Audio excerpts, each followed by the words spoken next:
Le fait de pas suivre son intégrité, je parle bien d'intégrité, ça vous emmène dans un monde qui ne vous conviendra pas quoi qu'il arrive. Je dirais que la réussite, elle n'est pas censée te brûler, elle est censée te révéler. Elle est censée t'apaiser et elle est censée te guider vers ton chemin.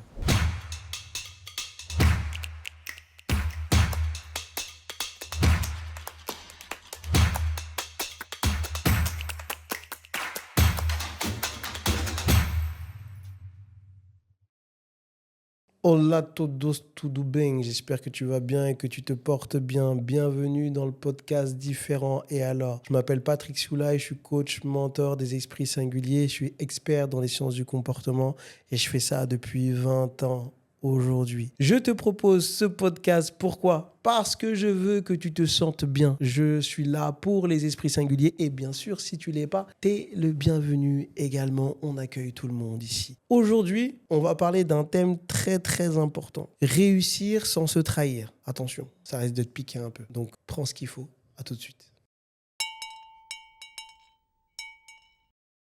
Ça risque de piquer un peu. Bonjour. Tous les épisodes, hein. Ouais. Hola, señor. Non, mais parce que voilà, à un moment donné, t'as dit ça comme si c'était juste aujourd'hui. C'est tous les jours, tous les épisodes. Hola, Samy, comment ça va ? Ça va et toi ? Ça va très bien. Non, mais là, ça y est, je commence un peu à être. Là, je suis chaud, là. T'es chaud, ça y est. Là, ça fait une saison que j'ai bien été formé. Maintenant, je suis prêt à venir. J'ai fait mes devoirs. Je suis prêt à confronter tes idées. Vas-y. Monsieur. En vrai, non, je vais rien confronter. Le thème, bon, c'est moi qui l'ai choisi, donc voilà. Ouais. Mais franchement, réussir sans se trahir, c'est quelque chose que je trouve difficile. Ok. Pas seulement pour les esprits singuliers, en fait. On dit les esprits singuliers, mais en vrai, aujourd'hui, comment tu fais pour, dans un monde où c'est... Regarde, je vais parler d'oseille, ok ? On va parler d'argent. Les gens, ils aiment pas, on va parler d'argent. Ok, en parlant d'argent. On dit beaucoup, ouais, tu sais, c'est dur, la vie c'est dur, en France ça devient difficile, etc. Mais en vrai, il n'y a jamais eu autant d'argent qu'aujourd'hui. Ok. Sauf que le moyen le plus facile de l'avoir, c'est pas forcément le moyen le plus éthique. Ok. Tu vois, les moyens les plus faciles d'en avoir, c'est pas les moyens les plus éthiques. Donc réussir sans se trahir, c'est pas un truc d'esprit singulier, c'est un truc pour tout le monde. Tu vois ? Maintenant, j'ai une question. Comment on fait aujourd'hui quand on veut réussir, mais pas à n'importe quel prix, dans un monde comme celui que je viens de te décrire ? Mais du coup, toi, t'associes la réussite à l'argent, c'est ça ? Oui, on dirait. Pour le coup, oui. Mais après, ça peut pas forcément l'argent, tu vois. Ça peut être Le confort, la le liberté, confort. Vraiment, tu vois, les valeurs, le niveau de vie. le tu niveau vois. de vie. Ok. Et après, voilà, moi, je prends la notion de réussite communément admise dans ce monde, tu vois. Peut-être qu'en commentaire, vous pouvez nous dire quelle est votre vision de la réussite. Des vrais, hein. Vous inventez pas une vie de dire ouais, non, moi, c'est finir sur un bateau avec une canne à pêche et tout. Nous, on veut des vrais trucs. La vraie réussite pour vous, c'est quoi ? Je trouve que déjà, c'est un super thème qui parle à tout le monde, je pense. Parce qu'en fait, la première question à se poser, c'est quoi la réussite ? Et le souci dans le monde dans lequel on vit, c'est qu'il va vite. Et il va vite, enfin, on nous fait croire qu'il va vite. Et dans cette précipitation, tu ne peux pas réfléchir à ça, au fait de te demander ce qu'est la réussite. Il n'y a pas longtemps, j'ai vu une interview, une interview de Kylian Mbappé. Lui, on peut dire que pour beaucoup de gens, il a réussi. Et il dit qu'en gros, il est très heureux dans ce qu'il fait, mais les choses simples lui manquent. Aller acheter une baguette. Sa mère disait même dans cette interview qu'une fois, il est parti avec un ami pour faire le tour du périph' pour voir comment ça fonctionnait. Parce que c'est des choses comme ça qui l'intéressent, parce que toutes ces choses simples que nous, on vit, lui, il les vit pas. Donc la question à se poser, c'est que si l'argent est un des facteurs importants dans la vision de la réussite, quelle est votre échelle ? Et qu'est-ce que vous êtes prêt à abandonner ? Parce que l'intégrité dont tu parles, c'est qu'est-ce que je garde et qu'est-ce que je suis prêt à abandonner en réalité. Donc lui, Kylian Mbappé, il a l'air très bien avec ça, mais lui, il a été prêt à abandonner sa vie privée. On lui parle de femme, et il explique que sa mère un jour lui dit mais il faut que tu trouves une femme, et lui, il lui répond mais qu'est-ce qu'elle va faire dans ce bazar qu'est ma vie ? Donc l'argent, ok, mais qu'est-ce que vous êtes prêt à abandonner ? Parce que c'est ça le prix. Parce que la réussite dans la vraie vie, les gens qui vont réussir à ce niveau-là, ils sont conscients qu'ils doivent payer un prix. Et en fait, tout le monde n'est pas prêt à payer le même prix. Et donc, pour pouvoir allier la réussite que tu veux et également ton intégrité, faut savoir quel prix tu es prêt à payer. Qu'est-ce que tu es prêt à lâcher ? Qu'est-ce que tu es prêt à ne plus avoir de ta vie ? Et parce que lorsque tu vas aller chercher ça, cela ne revient plus. Et c'est pas quelque chose qu'il faut penser intellectuellement. C'est quelque chose qu'il faut expérimenter dans la vie de tous les jours. Est-ce que ça te va si, imagine, tu vas dans la rue et toutes toutes les personnes que tu croises dans la rue te connaissent. Et elles ont l'impression qu'elles te connaissent autant que si c'était tes potes. Est-ce que tu peux vivre ça? Est-ce que tu peux accepter ça? Et qu'en plus, ces personnes-là te demandent de faire des selfies, de prendre du temps, etc. alors que toi, t'es avec ta mère, ta sœur. Est-ce que t'es capable de lâcher ça? Donc là, t'es en train de nous dire que comme dans Full Metal Alchemist, il y a un échange équivalent. Exactement. Si tu veux quelque chose, tu dois donner quelque chose. Ok. Donc là, on parle d'intégrité au sens large du terme. Exactement. Parce qu'on aurait pu entendre, par exemple, tu vois, moi j'arrive directement avec le sujet, l'argent, comment on fait pour réussir éthiquement. Alors qu'en fait, ça n'a rien à voir. L'intégrité, c'est toi. Ton intégrité, ça peut être intégrité tes valeurs, physique, morale, personnelle. Enfin voilà, ça touche à plein d'aspects. Et donc, forcément, ça touche pas forcément que à l'argent. Ok. Est-ce que toi, tu peux nous donner ta version de la réussite? C'est quoi pour toi une réussite qui a du sens? Quoi le réussir pour toi, pour Patrick? Pour moi, réussir, c'est avoir été facteur de transmission. Que ce soit dans ma vie personnelle, avec les miens, et que je ne sois pas un mytho. C'est-à-dire que la personne que vous voyez sur les réseaux, c'est la même chez moi, et donc du coup, d'être en capacité que mon nom reste pour quelque chose. Pas au plus grand nombre, enfin j'aimerais bien au plus grand nombre.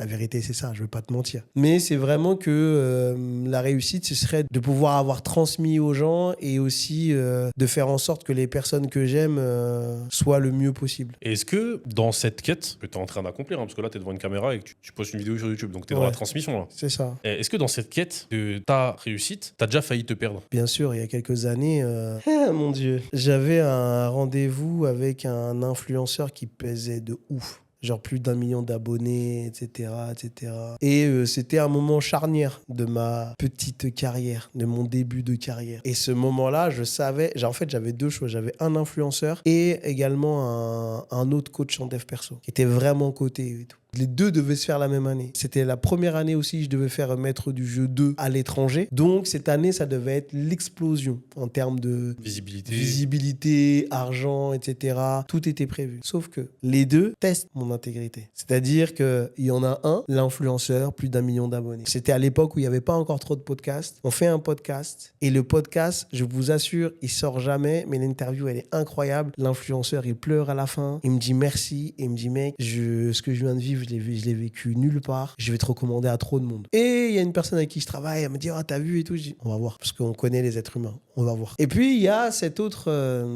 ce coach, dev perso, hyper connu, avec qui on se dit, bon, on va faire quelque chose ensemble et tout, etc., etc.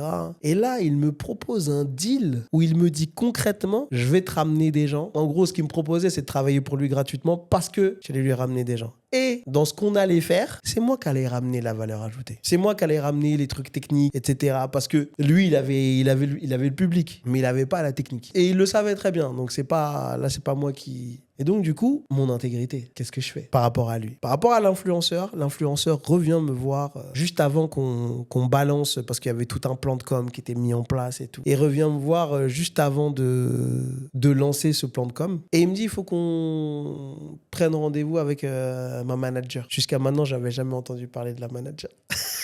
Ok. Et donc, du coup, on prend rendez-vous avec la manager. Et la manager, c'était trop drôle parce que c'est les gens, comme tu les connais pas et que tu as fait beaucoup de choses, il y a la première chose que la personne fait, c'est décliner tout son CV. Ça a duré 1 minute. Et avec mon associé à l'époque, on rigole parce qu'on me dit, mais qu'est-ce qui se passe? C'est qui cette personne? C'est trop drôle et tout. Et là, après, elle nous sort, bon, bah voilà, il y a eu ça, il y a eu ça. On voit que j'ai vu que vous faisiez ce type de séminaire. Donc, si vous le voulez, voilà, c'est temps. Bim! Alors que le chiffre, il était pas petit. Alors que j'avais la parole de cet influenceur. Que non, c'était vraiment, j'avais passé un moment de fou, etc., etc. Donc là, j'arrive à un moment où je veux transmettre. Je suis dans ce moment où j'ai 2 possibilités importantes pour faire une année. Je fais que des bangers, mais à la fin, mon âme, je l'ai donnée. Je le sais. Je sais que si je fais ça, je suis sale. Je ressors sale. Personne ne le saura. Hein, parce que, vous voyez, le coach va dire, ah non, mais j'ai fait un truc avec Patrick Soulaï, c'est trop bien et tout. Personne ne le saura. Puis l'influenceur qui dira, non, mais il dira la vérité. Non, mais cette interview m'a touché, etc. Personne ne le saura. Il n'y aura que moi. À la fin, je dis quoi? Je dis, bah, salut, en fait. Salut, en fait. Ce que j'ai fait pour l'influenceur, je lui dis, bah, vas-y, je te paye pas. Et pour le coach, ce que j'ai fait, c'est que je l'ai essayé de le prendre à son propre piège. Je dis ok, vas-y. Parce qu'en fait, comme mon métier, c'est un peu de capter les gens quand même, je me suis dit en fait, il a que de la bouche, il ira pas jusqu'au bout. Et en fait, je voulais me prouver ça. Je lui ai dit ok, vas-y, on le fait. Mais ça voulait dire qu'il allait mettre de l'oseille sur la table. Quand je lui ai dit vas-y, on le fait, amène les avocats, pas d'avocats, rien du tout. Plus de son, plus d'image. Plus de son, plus d'image. Donc je me suis dit, mais heureusement que j'ai fait ça. Heureusement que j'ai fait ça. Donc voilà. Oui, j'ai déjà vécu ça. Et c'est quelque chose d'assez particulier parce que c'est vraiment le choix entre ce que tu es capable d'abandonner et ce que tu n'es pas capable d'abandonner. Moi, je suis capable d'abandonner du temps de loisir. J'aime tellement travailler. Temps de loisir, vas-y. Là, par exemple, ce matin, je suis parti courir. Il était 7h du matin, il n'y avait personne, je m'en fous. Je me lève tôt. Je suis capable d'abandonner du temps de sommeil. Ça, il n'y a pas de souci. T'es pas allé à CrossFit Sirocco, alors? Ouais, t'as dit quoi? T'es pas allé à CrossFit Sirocco, du coup? Non. Pour courir, je n'avais pas payé pour ça. Par contre, demain, ouais. Mais du coup, ça, je suis prêt à l'abandonner. Du temps de travail, regarde là, je voyage, je suis chez toi, ma femme, elle me voit un peu moins. On est d'accord là-dessus. Mais sur la valeur, sur ne pas être aligné avec ce que je dis aux gens, non, ça, je suis pas prêt à l'abandonner. Donc, ça veut dire quoi? C'est que ça m'a... Mais j'avais conscience que j'allais prendre, du coup, plus de temps. Ok. Alors, est-ce que t'as été tenté, sincèrement, ou ça, pour toi, ça s'est même pas posé la question? Non, j'ai été tenté. L'autre, il avait 1 million d'abonnés. Quand il sortait un truc, c'était... Un banger. C'était banger.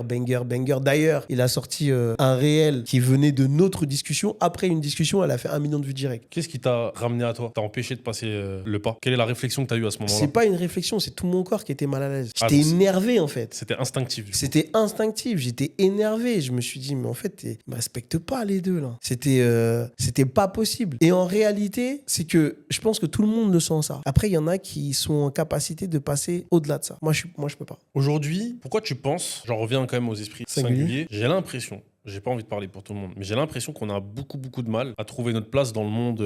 J'ai envie de parler du monde du travail parce que voilà, la réussite, pour moi, je l'associe un peu voilà, à la réussite professionnelle, à l'argent, etc. Même si c'est pas que ça, tu vois. J'ai l'impression qu'on a beaucoup de mal à trouver notre place dans le monde pro et parce qu'on a ce truc instinctif on n'arrive pas à passer outre nos valeurs et outre ce qui nous anime et nous habite pour simplement réussir dans un travail, réussir dans un... Je suis pas d'accord. C'est pas vrai? Non, je suis pas d'accord. Justement, nous, ce que ça nous oblige à être excellent. Ok. Moi, j'ai une amie qui est singulière tapeur. Si elle a un truc à te dire dans la seconde après, que tu sois Patrick, Samy ou Macron, elle va te le dire de la même manière. Hein. Parce qu'elle peut pas faire autrement. Mais elle est respectée par tout le monde. Pourquoi? Parce qu'elle est excellente. Elle est excellente partout. Et du coup, le fait de ne pas trouver sa place, c'est parce qu'à un moment donné, on ne va pas jusqu'au bout de qui on est professionnellement. Parce que si tu vas jusqu'au bout de ce que tu es professionnellement, en général, l'excellence, elle n'est pas loin. Ouais, mais est-ce que tu trouves forcément le match entre qui tu es quand tu vas au bout et une place dans un endroit? Tu vois ce que je veux dire? Est-ce qu'il y aura forcément une place qui match? Je vais tourner autrement la question. En fait, c'est même pas une question. C'est une croyance. C'est mon affirmation personnelle. Je pense que plus tu vas au bout professionnellement, plus le nombre de places se réduit. Okay. Plus le nombre de places qui matchent avec qui tu es quand tu vas au bout se réduit. T'es d'accord ou pas? Non. Pourquoi? Je suis pas d'accord parce qu'en fait, ça, c'est encore donner trop d'importance à l'autre. Okay. C'est-à-dire que oui, ça se réduit. Mais si t'es excellent, on va te faire de la place. Hein. C'est juste, on va dire, on savait pas qu'on avait besoin de ça, mais on a besoin en fait. Okay. C'est pour ça qu'à un moment donné, qui t'es, tu pourras pas faire semblant très longtemps. Tu pourras pas. Mais par contre, si tu vas jusqu'au bout de ce que t'aimes faire, jusqu'au bout de qui t'es, non, les gens, ils sont pas fous. Hein. Ils vont se dire, non mais... Vas-y, on fait de la place, vas-y. Mais ce souci, ce combat interne entre qui on est et ce que les gens attendent de nous, des fois, prend tellement de place que tu vas pas jusqu'au bout de qui t'es. Parce qu'il y a toujours ces regards, c'est ceci, c'est cela, c'est non mais je devrais être. Non, va jusqu'au bout. Je t'ai dit, mon amie, moi des fois, elle fait des trucs, juste je rigole. Elle me dit, j'ai fait quoi encore? J'ai dit, mais t'as fait ça. Mais des fois, c'est trop. Mais il n'y a personne qui lui dit rien parce que dans ce qu'elle fait, tu vas pas en trouver une deuxième comme elle. Et à un moment, les gens, c'est ce qu'ils vont retenir parce qu'elle-même, avec qui elle est, elle n'a plus aucun problème. Parce que cette différence, elle l'a acceptée, elle l'a comprise, elle a mis des choses en place par rapport à ça et elle a bossé dessus, en fait. Et pareil, avec moi, là, quand je te parle de ça, j'ai des mentorés en tête. Et il y en a 2, 3.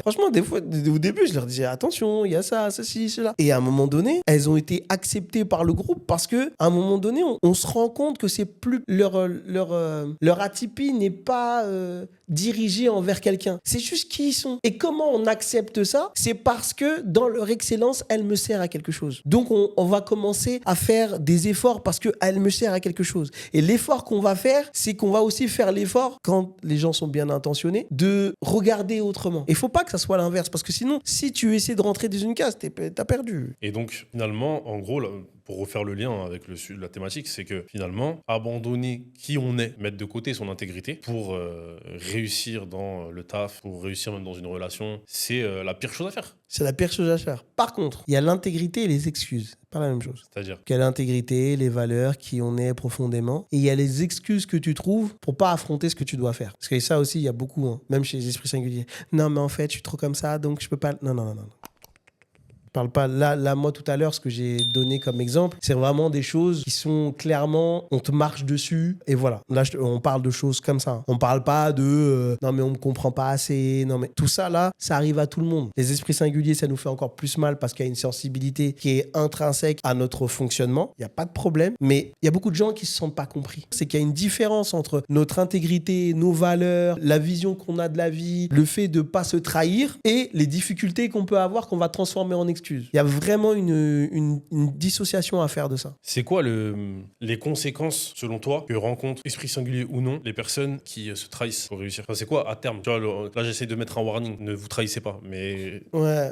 Bah, à terme, c'est que de toute façon, tu vas savoir que tu vas jouer un rôle. Tu vas jouer un rôle, tu vas te retrouver avec des gens qui ne te correspondent pas, tu vas te retrouver dans des endroits qui ne te correspondent pas, parce qu'à un moment, tu te seras trop adapté, tu te seras trop laissé écraser. Parce que notre environnement, c'est... Il faut s'en rendre compte quand même. Notre environnement, c'est la matérialisation de nos actions et de qui on est. Tout ce qui vous entoure, c'est parce qu'à un moment donné, vous avez fait un choix. Même si vous pensez que vous n'avez pas fait de choix. Si, vous avez fait des choix. Donc, le fait de pas suivre son intégrité, je parle bien d'intégrité, ça vous emmène dans un monde qui ne vous conviendra pas quoi qu'il arrive. Que ce soit maintenant, dans 2 ans, dans 6 mois, dans 20 ans, cela ne vous conviendra pas. Donc pour toi, on paye toujours le prix d'une réussite qui ne nous ressemble pas en fait. Toujours, il y a, tu vois, mais aujourd'hui, moi je vous invite à faire cet exercice, de prendre quelqu'un qui, enfant, vous avez adulé, genre une star, un sportif de haut niveau, qui vous voulez, mais genre vous l'avez adulé. Petit, regardez comment il a fini. Il y a 900 sur 10 pour que vous disiez, ah ouais, chaud quand même. Pourquoi? Parce que c'est pas simple. Parce qu'on découvre la plupart du temps que les gens qu'on a adulés, ils ont fait des choix qui ne correspondent pas à ce qu'ils nous ont vendu. Et il y en a, ouais, il y a une petite portion de ces personnes-là, et ben on se dit, ouais, punaise,